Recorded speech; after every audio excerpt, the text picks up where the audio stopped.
प्यारे बच्चों, आज हम आपको एंशिएंट हिस्ट्री जीएस की दक्षिण भारत के एक राजवंश चालुक्य राजवंश के बारे में इम्पोर्टेंट चीज़ों को मेमोराइज करवाने की पूरी कोशिश करेंगे शुद्ध भाषा में, कि एक ही बार में आपको याद भी हो जाए। तो आइए शुरू करते हैं। देखिए, चालुक्य राजवंश 3 भागों में बटा हुआ था। मतलब एक ही वंश के 3 लोग अलग अलग जगहों पे राज्य को बसाए थे। तो एक चालुक्य वंश कल्याणी हुआ, ये कर्नाटका में था। चालुक्य वंश कल्याणी, फिर चालुक्य वंश वातापी, और ये बीजापुर के पास है, महाराष्ट्र के पास। और चालुक्य वंश वेंगी, ये आंध्रा में है। तो यहीं से शुरू करते हैं। अब हम एक एक वंश के बारे में आगे चर्चा, जो इम्पोर्टेंट चीजें हैं उसकी चर्चा करेंगे। तो देखिए, आप इसको कैसे याद कर सकते हैं। पहले ये 3 चीज मुझे याद रखनी जरूरी है। कैसे याद कर सकते हैं? देखिए, कल्पना कीजिए, एक राजा के 3 पुत्र थे और उन तीनों में 3 पुत्र कैसे थे। देखिए, एक राजा था जो बहुत ही चालू था, चालुक्य वंश। तो कल्पना कीजिए, एक राजा था जो बहुत चालू था, उसके 3 पुत्र थे। तो एक पुत्र लोगों के कल्याण के लिए काम करता था, कल्याण, जनता का कल्याण करता था। दूसरा जो पुत्र था वातापी, इसको कर लीजिए बड़ा तपस्वी, तप करता था, वातापी, यानी दूसरा जो है बहुत तपस्वी था। फिर चालुक्य वंश वेंगी, वेंगी को कर लीजिए भेंगी, यानी भेंगापन जानते हैं क्या होता है? आंखें बड़ी बड़ी हो जाती हैं, दिखता नहीं है, आंखें पत्थर जैसी लगती हैं। तो कल्पना कीजिए, तीसरा जो पुत्र था वो भेंगा था, तो भेंगा से वेंगी। और दूसरा कौन सा था? तपस्वी था, तो बड़ा तपस्वी था, तो वातापी। और एक कौन था? लोगों का कल्याण करता था, तो कल्याणी। तो इस तरीके से 3 पुत्र एक वंश के, और तीनों अलग अलग क्षेत्रों में राज कर रहे थे। अब हम बात करते हैं चालुक्य वंश कल्याणी के बारे में। चालुक्य वंश कल्याणी, अब इनके संस्थापक कौन थे? तो चालुक्य वंश, यानी जो वंश था बहुत ही चालू था, उसका जो एक पुत्र था, यानी लोगों का कल्याण करता था, वो कौन था? वो था तैलप सेकेंड, तैलप द्वितीय। तो आप इसको कैसे याद कर सकते हैं? इसको ऐसे याद करिए कि जनता के कल्याण के लिए जब दिन रात काम करता था तो थक जाता था, तो दोनों टाइम तेल की मालिश करवाता था, दोनों टाइम। तैलप, तेल यानी तैलप। तो और तैलप सेकंड है, तो कर लीजिए 2 टाइम वो तेल की मालिश अपने बदन पे करवाता था, जिससे वो थकान दूर करके फिर जनता के कल्याण के लिए काम करे। आशा है ये आपके दिमाग में बैठ गया होगा। अब आते हैं, इनकी राजधानी कहाँ थी? राजधानी इन्होंने कल्याणी को बनवाया, जो कर्नाटक के पास था। तो आसान है, कल्याणी यानी राजा के राजधानी, यानी राजा के महल के पास जो जाता था उसका कल्याण हो जाता था। इनके वंश का, इस कल्याणी वंश का सबसे प्रतापी राजा कौन हुए? विक्रमादित्य 6, विक्रमादित्य 6, छठे। तो कल्पना कीजिए कि तैलक द्वितीय का जो पुत्र आया वो बहुत ही वीर था, वीर कर्म करता था। और विक्रमादित्य 6 विक्रमादित्य 6, तो 6 से कल्पना कीजिए छड़ी, यानी तैलक का ऐसा पुत्र हुआ जो राजा बना और बहुत वीरता के काम करता था, हाथ में एक छड़ी रखता था, है ना। तो वीर से वीर विक्रमादित्य और छड़ी से 6, तो ऐसे आपके दिमाग में बैठ जाएगा कि विक्रमादित्य 6 क्योंकि छड़ी रखता था। इनके शासनकाल में एक रचना हुई थी, बहुत महत्वपूर्ण रचना हुई थी, उसका नाम था मिताक्षरा। ये ग्रंथ लिखा गया था मिताक्षरा। ये ग्रंथ किससे संबंधित था? ये हिंदू विधि से, यानी हिंदुओं के लिए कुछ उसमें नियम कानून थे, धार्मिक नियम कानून थे। ये धार्मिक नियम कानून किस आधार पे लिखे गए? तो याज्ञवल्क स्मृति पर ये व्याख्या, इस आधार पे हिंदू के लिए, हिंदू धर्म के लिए कुछ विधि बनाई गई। इसका नाम था मिताक्षरा और इसको लिखा किसने था? विज्ञानेश्वर ने, विज्ञानेश्वर। तो देखिए मिताक्षरा को किसने लिखा? विज्ञानेश्वर ने लिखा। कैसे याद हो सकता है?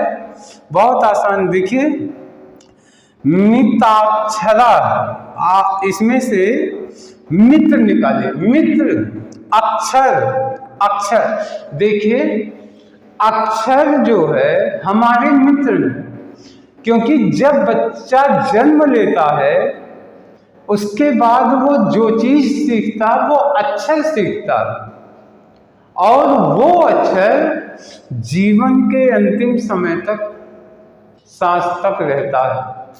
क्यों? क्योंकि अगर हम अक्षर नहीं जानते तो ना हम बोल सकते हैं ना हम लिख सकते हैं। तो पहले इंसान अक्षर सीखता है और वही अक्षर उसके जीवन भर रहता है, तभी तो हम लोग बोल पा रहे हैं। ये जो हम लोग बोलते हैं अक्षर ही तो बोल रहे हैं।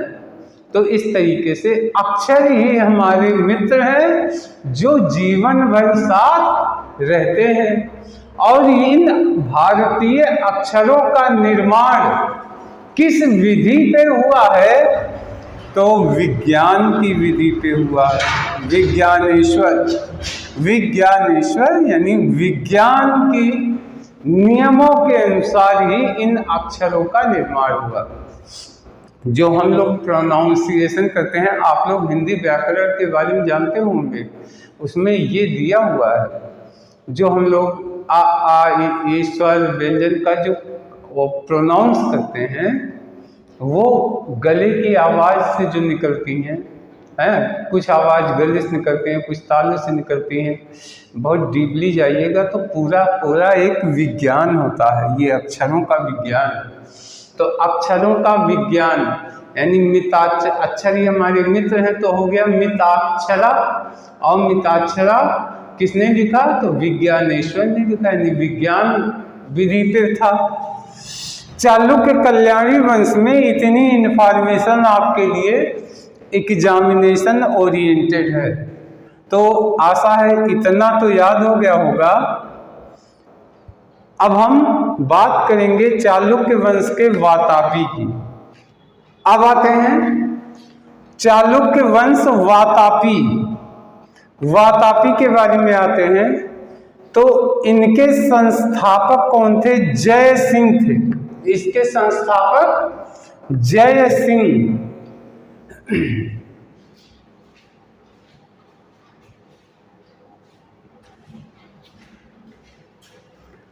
अब देखिए कैसे आप याद कर सकते हैं। जैसे यहां लिखा चालुक्य वंश, उनका आपको बताए हैं, उनका एक लड़का क्या था? बहुत तप करता था, बहुत तप करता था, तो उसको कह दिए वातापी, यानी बहुत ही तपस्वी। तो ये तप करता था, तो जो लोग उनके सामने, भाई तपस्वी के सामने जाएंगे तो क्या कहेंगे? तो लोग जब उनके सामने जाते थे तो कहते थे जय हो, जय हो। तो इनका नाम पड़ गया जय सिंह। जय सिंह जो संत महात्मा होते हैं तो कहते हैं ना कि इनकी जय हो, तो जय हो, तो आप बहुत तपस्वी थे तो उनका नाम पड़ गया जय सिंह। जय सिंह हो गए। राजधानी यही वातापी हो गई। वातापी यानी बहुत तपस्वी। इसमें जो है सबसे प्रतापी राजा इस वंश के थे पुलकेशिन द्वितीय। और पुलकेशिन द्वितीय जो है, इन्होंने एक बहुत बड़ा कारनामा किया था। इन्होंने ये किया कि हर्षवर्धन को हरा दिया। आपको हर्षवर्धन वाले में बताए हैं कि हर्षवर्धन को किसने हराया था? तो पुलकेशिन द्वितीय ने हराया था। तो अब कल्पना कीजिए कैसे हरा दिया था। तो क्या हुआ, हर्षवर्धन जा रहे थे और उसके जाने के बाद पुल को काट दिया, और आगे का पुल काट दिया, पीछे का पुल काट दिया, बीच में फंस गए बेचारे, और फंस के फिर घेर करके उनको हरा दिया। तो पुल केशिन द्वितीय, तो पुल जो है दो दो पुल को, यानी किसी के आगे का पुल और पीछे का पुल तोड़ दीजिए तो पुलकेशिन बन गए। और ये पुलकेशिन जब हर्षवर्धन जैसे राजा को हराए तो इनको एक उपाधि मिल गई। वो उपाधि क्या मिली? परमेश्वर, यानी परम ईश्वर। परम ईश्वर यानी पहला तो इनके पापा, इनके वंशज बहुत तपस्वी थे। दूसरा, अपने बहादुरी से इन्होंने हरा दिया, तो ये बन गए क्या? खुद को ईश्वर बना दिए और बन गए परमेश्वर, यानी ईश्वरों में भी परम, तो हो गए परमेश्वर। ये चालुक्य वंश के थे। और कोई ऐतिहासिक चीज इसमें टॉपिक में नहीं है जो आपके एग्जामिनेशन से ओरिएंटेड हो। एक तीसरा देख लीजिए, चालुक्य वंश वेंगी। वेंगी को अभी हमने क्या कहा? भेंगी। मान लीजिए एक आंख जो है बड़ी बड़ी थी, पत्थर जैसी, एक आंख से काम होता था तो लोग कहते थे भेंगा है।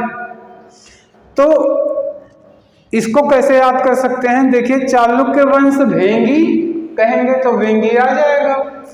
और संस्थापक कौन थे? विष्णुवर्धन। तो कल्पना कीजिए, राजा जो है भेंगी, वेंगी यानी भेंगी तो था, फिर भी भगवान विष्णु का बहुत बड़ा पुजारी भी थे। तो भगवान विष्णु के पुजारी हो गए तो हो गए विष्णुवर्धन। राजधानी वेंगी हो गई, यानी तीनों की राजधानी, यानी पहली राजधानी कल्याणी तैलप द्वितीय ने बनाया, दूसरी राजधानी बनी वातापी जय सिंह ने बनाया, और तीसरी बन गई वेंगी आंध्रा में वेंगी, और इसको बनाया विष्णुवर्धन ने। इस तरीके से चालुक्य वंश 3 जगहों पे बटा हुआ था और तीनों पे राज हुए। पहले वाले जो राजा थे कल्याणी के सबसे प्रतापी राजा विक्रमादित्य 6 हुए, और वातापी के सबसे बड़े प्रभावशाली राजा पुलकेशिन द्वितीय हुए, और वेंगी का कोई बड़ा इतिहास नहीं पता होता। तो इस तरीके से चालुक्य वंश के बारे में परीक्षा से संबंधित कुछ जानकारी आपको दी है। अब हम नेक्स्ट वीडियो में फिर और कुछ लेके आएंगे। तब तक के लिए धन्यवाद, नमस्कार।